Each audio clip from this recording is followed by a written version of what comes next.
करना चाहूंगी आज के कार्यक्रम के मुख्य अतिथि महोदय को कि कृपया आए और अपनी प्रभावशाली व्यक्तित्व के माध्यम से हम सबके पास एक बहुत अच्छा उद्बोधन, जिससे हम सभी का मार्गदर्शन हो। एक बार जोरदार तालियों से हम उनका स्वागत करेंगे।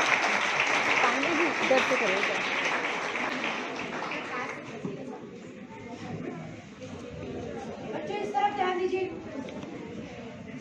धन्यवाद मंजू शुक्ला जी, आपने बहुत ही बढ़िया तरीके से पूरी बातों को रखा और मुझे लगता है कि सभी को इससे बहुत लाभ भी मिलेगा। मैं आयोजक को, प्रधानाचार्य जी को और सभी आचार्य जो हैं उन सबको बहुत अभिनंदन और बधाई देना चाहता हूँ। इतना बढ़िया कार्यक्रम आप लोगों ने किया। भारत माता की जय, भारत माता की जय। दोनों हाथ उठा के बोलना, भारत माता की जय, वंदे। देखो मैडम ने अभी बताया था, कोई लोचा तो नहीं है किसी के बैठे हैं।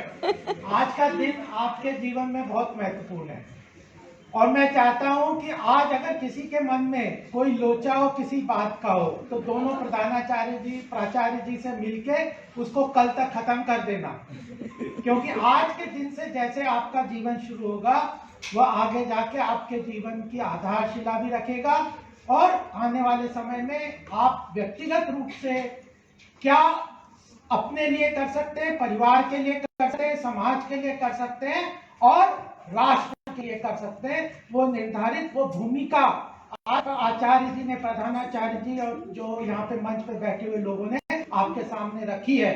तो मैं इतना इनका भारत में बहुत लंबा नहीं बोलूंगा मैं, बहुत आपने शांति से बात सुनी है और मैं चाहूंगा कि मेरी बात को भी उतनी शांति से आप सुनेंगे, क्योंकि ज्ञान और विकास और जो जानकारी है वो तो अथाह है। आज की डेट में इंफॉर्मेशन ओवरलोड की लोग बात करते हैं। अब बात यह है कि आपका पात्र कितना बड़ा है।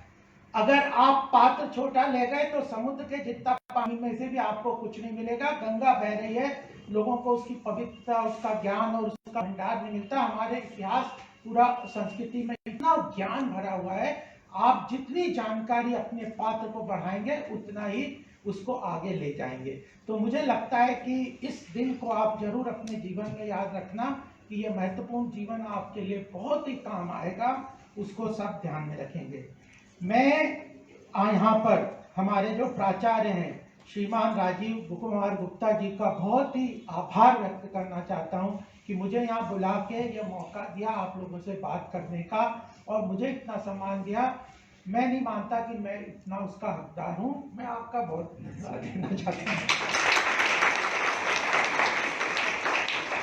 मेरे साथ मंच पर बैठे हुए प्रोफेसर डॉक्टर दिनेश चंद्र जी और डॉक्टर ID सिंह जी और यहाँ पर अनेक प्राचार्य जो बैठे हुए हैं जिनके साथ मेरा परिचय हुआ, जिनके बारे में आपने विषय को अच्छी तरह से सुना है, तो वह इन सबका भी मैं अभिनंदन करना चाहता हूँ। सबसे ज़्यादा प्यारे बच्चों, आपका अभिनंदन मैं करना चाहता हूँ कि आप लोग इस इंस्टीट्यूशन में अपने साथ आए हैं। कोई भी इंस्टीट्यूशन, कोई भी कॉलेज, महाविद्यालय वगैरह, उसको जब तक आपके पास उसके प्रति स्वाभिमान नहीं रहेगा, जब तक आप उसके प्रति स्वाभिमान के साथ नहीं आएंगे, आप ना उसके लिए कंट्रीब्यूट कर पाएंगे, ना उसके साथ अपने जो गुण की अर्जन की बात है उसको पूरी तरह से ला सकते हैं। मैं कई इंस्टीट्यूशन से सरकार के जुड़ा हुआ हूँ, institute of company secretaries, institute of corporate affairs, इन सब संस्थाओं के गवर्निंग काउंसिल में नॉमिनी गवर्नमेंट का रहा हूँ। मेरा एक बात सबको कहना है कि जिस इंस्टीट्यूशन से आप जुड़े हुए हो, जिस देश से, जिस परिवार से, जिस संस्कृति से, जिस समाज से आप जुड़े हो, उस प्रति अपना स्वाभिमान रखना बहुत जरूरी है। बिना उसके स्वाभिमान के व्यक्ति कोई कुछ कर नहीं सकता। तो यह आपके लिए बहुत महत्वपूर्ण बात है कि इस इंस्टीट्यूट से, जो कि राजकीय स्नातकोत्तर महाविद्यालय नोएडा के साथ आप जुड़े हुए हो, उसके प्रति पूरा स्वाभिमान रखना चाहिए। वो स्वाभिमान होगा तो आप इससे ज्ञान प्राप्त करेंगे और आगे बढ़ेंगे। इस इंस्टीट्यूशन के साथ भी आज 3 साल 4 साल के लिए जो आप आए हैं, उसके बाद भी अगर मैं भारतीय विद्या भवन से पढ़ा हूँ, हंसराज कॉलेज से पढ़ा हूँ, इंस्टीट्यूट ऑफ चार्टर्ड अकाउंटेंट से पढ़ा हूँ, इग्नू से भी मैं पढ़ा हूँ, तो उसके साथ आगे जाके हमें कंटिन्यूअसली एसोसिएशन रखना है। हमने कुछ प्राप्त किया है, हमें कोशिश करना है कि आने वाले समय में जो नए विद्यार्थी आएंगे, जो नए लोग आएंगे, उनके साथ हम कंटिन्यूअसली उनके साथ जुड़े रहेंगे। मैं जो बात आपके सामने करना चाहता हूँ प्यारे बच्चों को, वो छोटी बात है। मैं ये कह रहा हूँ कि जब मैंने जीवन में सबसे महत्वपूर्ण पाठ है, आज प्राचार्य जी ने गीता की और अपने उपनिषदों की, महाभारत की, अनेक अनेक ग्रंथों की बात हुई है। क्या होता है, भगवान कृष्ण ने जब भगवान अर्जुन को गीता का जो ज्ञान दिया, उसमें सबसे पहले जो पहला चैप्टर है अर्जुन विषाद योग है, यानी क्या अर्जुन में बहुत कैपेसिटी, हम जानते हैं, सब लोग जानते हैं कि अर्जुन बहुत शक्तिशाली थे, बहुत गुणी थे, सब कुछ थे, लेकिन जब महाभारत के युद्ध में खड़े हुए तो वो कार्पण्य दोषों प्रयत्न स्वभाव, यानी उनका हाथ पैर कांपने लगा, घबरा गए और उन्होंने कहा कि मैं तो धनुष भी नहीं उठा सकता। वो इसलिए था, भगवान कृष्ण का कि तुम्हारा लक्ष्य क्लियर है। अगर अपने जीवन में किस उद्देश्य से हम क्या करना चाहते हैं, वो लक्ष्य जिसके क्लियर नहीं होता, वह उसकी सारी कैपेसिटी, उसकी सारी कैपेबिलिटी खत्म हो जाती है। तो सबसे पहले आज हम यहाँ पे आए हैं, मैंने बीए लिया है, बीकॉम लिया है, एमकॉम लिया है, कोई कोर्स लिया है, हमें यह चीज को क्लियरली अपने माइंड में कर लेना चाहिए कि मेरा क्या लक्ष्य है जीवन में, मैं क्या करना चाहता हूँ, ये पहली बात है। उसके साथ उस लक्ष्य को आप आइडेंटिफाई करके अलाइन करके आप बढ़ेंगे तो आपकी जो शक्ति है, गुण है, जो रास्ता है और जो सक्सेस है, वो मल्टीप्लिसिटी के साथ तेजी से आगे बढ़ जाएगी। तो सबसे महत्वपूर्ण बात जीवन में सक्सेस के लिए होती है, वह है आइडेंटिफाई अ गोल। लक्ष्य क्या है अपने जीवन का, सबसे पहले तय कर लेना हमारे लिए सक्सेसफुल जीवन के लिए जरूरी है। दूसरा क्या है कि अगर आपने लक्ष्य भी तय कर लिया तो उसका एक रोड मैप आइडेंटिफाई कर लेना चाहिए कि मैं किस रास्ते से उस लक्ष्य को प्राप्त करूंगा, और उस रास्ते को भी आइडेंटिफाई करके उसके लिए अपने टीचर है, यहाँ तो इतनी अच्छी फैकल्टी है, इतने ज्ञानवान व्यक्ति है, इतने सब लोगों का प्रोफाइल जिस तरह से मैंने देखा, अपने अपने क्षेत्र में बड़े पारंगत हैं। कभी भी निश्चिंतता के तरीके, जितना आप अपने प्रोफेसर टीचर्स के साथ इंटरेक्ट करेंगे, बिना बेझिझक इंटरेक्ट करेंगे, आपको उतना ही पर्सनल इंटरेक्शन से बहुत सारी चीजें समझ आएगी, व्यवहार से समझ आती है, कई चीजें केवल क्लासरूम से नहीं समझ आती। कम personal contact with the professor, और उससे आपका रोड मैप और उसके लिए बहुत क्लियर हो जाएगा। आपको अपने गोल को उनके साथ डिस्कस करना चाहिए। तीसरी बात क्या है कि जब आपने किसी रास्ते को अपना लिया, ढूंढ लिया कि मेरे लक्ष्य को प्राप्त करने के लिए रास्ता है, उसके लिए क्या गुण चाहिए, हर चीज के लिए आपको स्किल सेट्स चाहिए। क्या हर चीज, हर काम के लिए एक ही स्किल सेट से काम नहीं चलता, अलग अलग स्किल सेट्स होती हैं। वो कौन कौन से गुण चाहिए, ये कौन कौन से आवश्यकता है स्किल्स के लिए, उसको आइडेंटिफाई करके उसकी तरफ आप काम करेंगे तो गोल आपका तय है, रास्ता आपको पता है, उसके लिए क्या स्किल सेट्स चाहिए वो पता चल गया, और उसके उन गुणों को अर्जित करने के लिए आपको सपोर्टिव सिस्टम है, परिवार है, माता पिता है, समाज है, एनजीओज हैं, और इंस्टीट्यूशंस हैं, टीचर्स हैं, प्रोफेसर्स हैं, वो सब आपको रास्ता दिखा देंगे। तो आपको कोई चीज है नहीं संसार में जो आपको अपनी सक्सेस अचीव करने के लिए रोक सकती है। और लास्ट बात मैं जो इस चीज में सक्सेस के लिए करना चाहता हूँ, जो प्रधानमंत्री जी ने भी बार बार अपने भाषण में कल और परसों में कहा है, वह है संकल्प शक्ति, विल पावर, डिटर्मिनेशन। यह सबसे महत्वपूर्ण है कि जो हमने प्राप्त करना है उसको प्राप्त करना है, उसका स्किल, उसका जो डिटर्मिनेशन, संकल्प से बहुत जरूरी है। उसको बहुत जल्दी उम्र में, अगर इतिहास को आप पढ़ेंगे, महापुरुषों की जीवनियां पढ़ेंगे, ऑटोबायोग्राफीज को मैं बहुत पढ़ता हूँ, उसको आप पढ़ेंगे, आप लोगों को पढ़ना चाहिए। उनको देखेंगे तो उन्होंने जीवन में अगर कोई चीज अचीव की है, वो उसका एक मेजर कारण था कि उन्होंने बहुत छोटी उम्र में इस चीज को संकल्प के रूप में लिया कि मैं अपने जीवन में इस चीज को अचीव करूंगा। मैंने आपको अर्जुन की बात बताई, मैं आपको भगवान राम की भी एक छोटी सी घटना जरूर बताऊंगा। और यह जो संकल्प शक्ति है बहुत छोटे उम्र में हो जाती है। जितनी जल्दी आप इस संकल्प को लेंगे उतनी जल्दी आप उसकी लाइफ में पीरियड होता है, हर जीवन का एक समय होता है, उसको अचीव कर सकते हैं। जब भगवान राम 12 वर्ष के केवल उम्र के थे, तब जो विश्वामित्र जी उनको लेने आए थे और वह उन्हें जंगल में लेके गए थे कि राक्षसों के आतताइयों का बहुत बड़ा जो हम लोगों को दिक्कत होती है उसको खत्म करने के लिए, उनको मारने के लिए, उनका संहार करने के लिए दशरथ जी को से मांग के रामचंद्र जी और लक्ष्मण जी को लेके गए थे। 11-12 साल की उम्र थी और वो जब जंगल में गए रामचंद्र जी विश्वामित्र जी के साथ, तो हड्डियों का एक ढेर देखा उन्होंने, बहुत बड़ा ढेर था जंगल में। तो रामचंद्र जी ने उनसे विश्वामित्र जी से पूछा कि ये हड्डियां किसकी हैं? तो विश्वामित्र जी ने कहा कि यह जो आसुरी शक्ति है वह ऋषियों को वगैरह को, सज्जन लोगों को मार के उनको इकट्ठा करके यहाँ पे इकट्ठा कर रखी है। तब उन्होंने 12 साल की उम्र में रामचंद्र जी ने संकल्प किया कि निशिचर वीन करऊं नहीं, भुज उठाए प्रण की। और वह जो 12 साल की उम्र में उन्होंने जो संकल्प लिया, अपने जीवन में रावण को मार के उसको पूरा किया। तो यह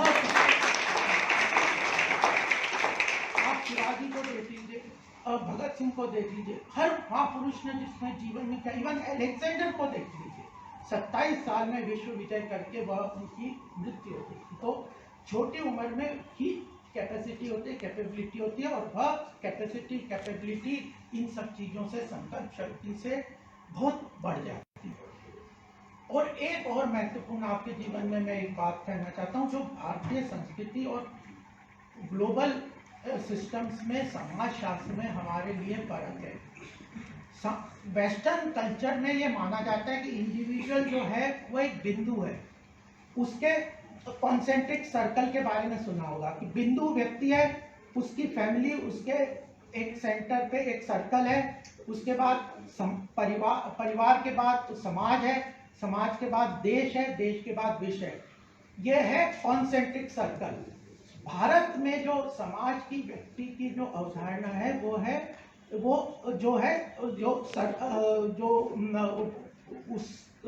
उसको कहते हैं बिंदु के साथ चलते हुए लाइन को देखते, कॉन्सेंट्रिक सर्कल नहीं है, वह है एक स्पाइरल है।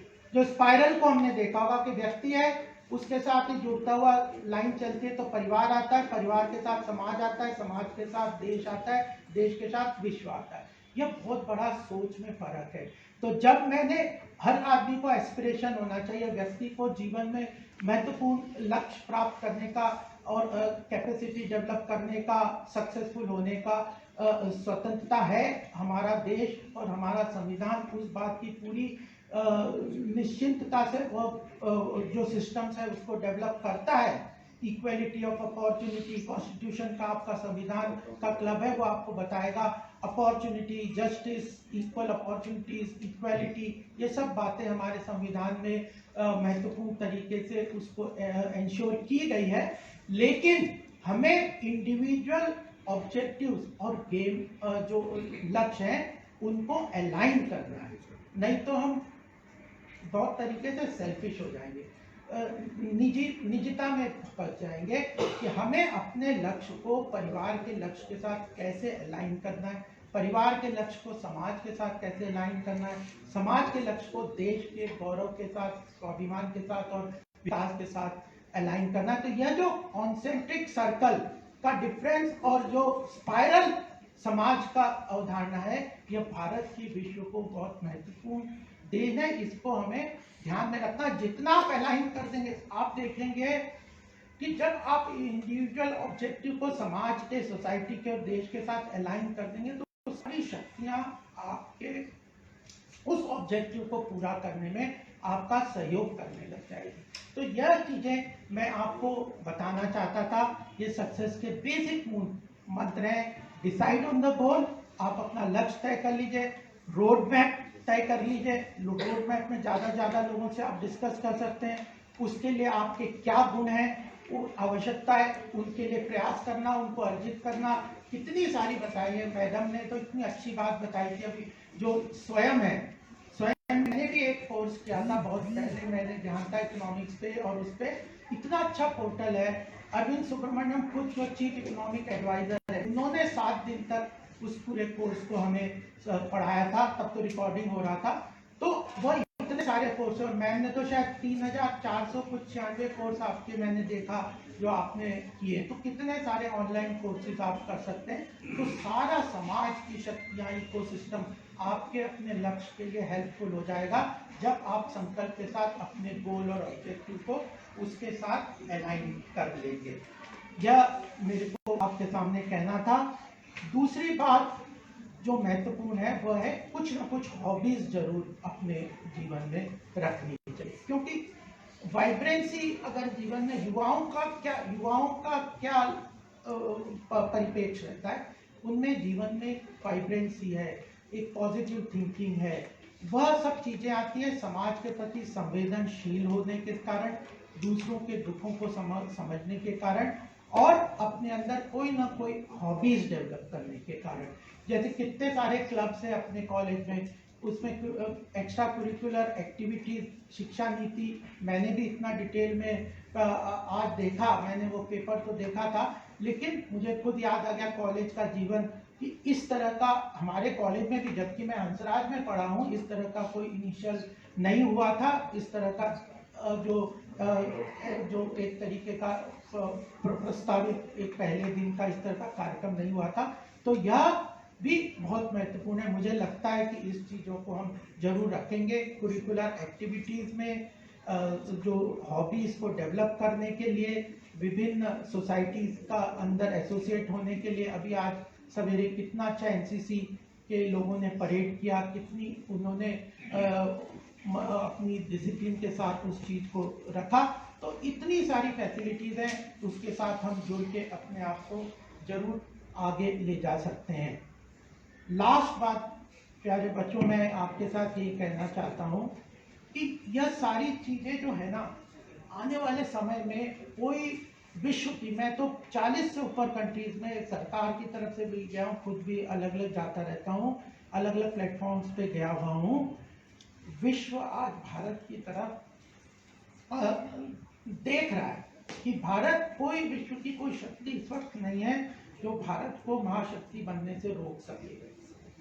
उतना पोटेंशियल हमारे देश के युवाओं में भी है, हमारे देश के नेताओं में भी है, जो लीडरशिप है उसमें कमिटमेंट और विल पावर भी है। हम सब लोग उस विश्व शक्ति के रूप में अवश्य उभर सकते हैं। उसके लिए कुछ चीजें आने वाले समय में जरूर हमें, हमारे कैरियर के लिए भी बहुत महत्वपूर्ण है कि उन चीजों के बारे में हम जानकारी इकट्ठी करें। अभी मैं प्रधानाचार्य जी और टीचर से बात कर रहा था कि स्टार्टअप इकोसिस्टम इतना बड़ा है, टिंकरिंग लैब्स सरकार ने उसकी फैसिलिटीज दी हुई है, यूनिकॉर्न 32 यूनिकॉर्न्स वैल्यूज क्रिएट की हुई है। तो स्टार्टअप इकोसिस्टम, इस तरह की चीजों को हमें देखना चाहिए। आर्टिफिशियल इंटेलिजेंस के बारे में जानकारी इकट्ठी करनी चाहिए, ब्लॉकचेन टेक्नोलॉजीज हैं, इन सब चीजों के बारे में ग्लोबल लीडरशिप के रूप में भारत अवश्य स्टैब्लिश होगा। या जो इंडस्ट्रियल रिवॉल्यूशन के बारे में हमने सुना था, आने वाले समय में टेक्नोलॉजिकल रिवॉल्यूशन आएगा और भारत उस टेक्नोलॉजिकल रिवॉल्यूशन को लीड करेगा ग्लोबली। और हम लोगों के पास वो अपॉर्चुनिटी है कि इन 3-4 साल में वो गुण और वह चीजें अगर अपने आपस में ले लेंगे तो अवश्य उन चीजों को हम उस चीज में पार्टिसिपेट कर सकते हैं। और विश्व अब नॉलेज इकोनॉमी की तरफ बढ़ रहा है। ज्ञान का बहुत महत्वपूर्ण है, इंफॉर्मेशन से जरूर आता है ज्ञान, लेकिन नॉलेज इकोनॉमी का महत्व, पावर, नॉलेज इज पावर। तो जितना आप ज्ञान, नॉलेज, इंफॉर्मेशन उसको प्रोसेसिंग करके प्राप्त करेंगे, उतना आप विश्व में आने वाले समय में शक्तिशाली होंगे। ऑटोबायोग्राफीज पढ़ें, पुराण, स्वाभिमान, ये की चीज़ें पढ़ें। मुझे लगता है कि यही चीज़ें मैं आपके सामने कहना चाहता था। थोड़ी बहुत बातें और मैं आपको संक्षिप्त में बता दूंगा। जो प्रधानाचार्य जी ने भी कहा, मैंने भी कहा था कि निज संस्कृति निज भाषा का जिसको न स्वाभिमान है वह निरा पशु समान है। ये राष्ट्रकवि दिनकर जी ने कहा। तो स्वाभिमान भी बहुत महत्वपूर्ण है। इस चीज़ों को हमें अवश्य ध्यान में रखना चाहिए। और विविधता तो हमारे समाज में है ही, देश में है। हम लोग different economic background, different cultural background, different tradition से आते हैं। भारत में भाषा की विविधता है, संस्कारों की विविधता है, कल्चर की विविधता है, और वह विविधता ही हमारे देश के लिए महत्वपूर्ण एसिमुलेटिव पावर भी होता है। वही हमारे को एक पूरे विश्व से अलग भी रखता है। तो मैं एक दोहे के साथ अपनी बात को समाप्त करूँगा। मेरे एक मित्र हैं, उन्होंने यह विविधता पे एक 2 पंक्तियां दोहा लिखा था कि तू पत्थर की ऐंठ तो मैं पानी की लोच, तेरी अपनी सोच मेरी अपनी सोच। बहुत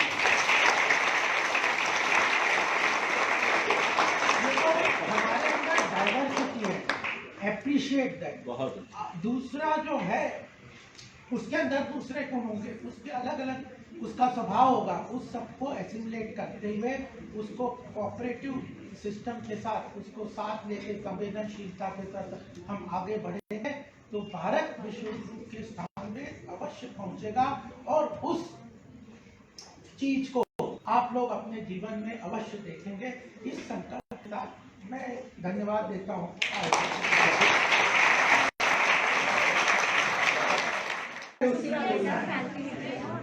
शपथ पत्र। रुक जा, वीडियो बना रहा है। हम ईश्वर को साक्षी मानकर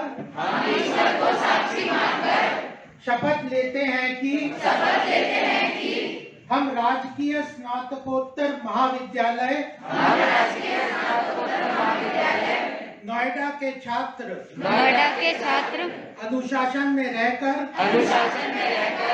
अपने गुरुजनों के मार्गदर्शन में निष्ठापूर्वक अध्ययन करेंगे। अध्ययन के दौरान हम अर्जित ज्ञान को व्यवहारिक रूप में उपयोग में लाने की विधा को जानने का प्रयास करेंगे ताकि प्राप्त ज्ञान के द्वारा हम स्वावलंबी बनकर अपने देश को आत्मनिर्भर बनाने में सक्षम हो सके तथा अपनी सांस्कृतिक विरासत पर्यावरण एवं ऐतिहासिक धरोहर को सुरक्षित रख सके।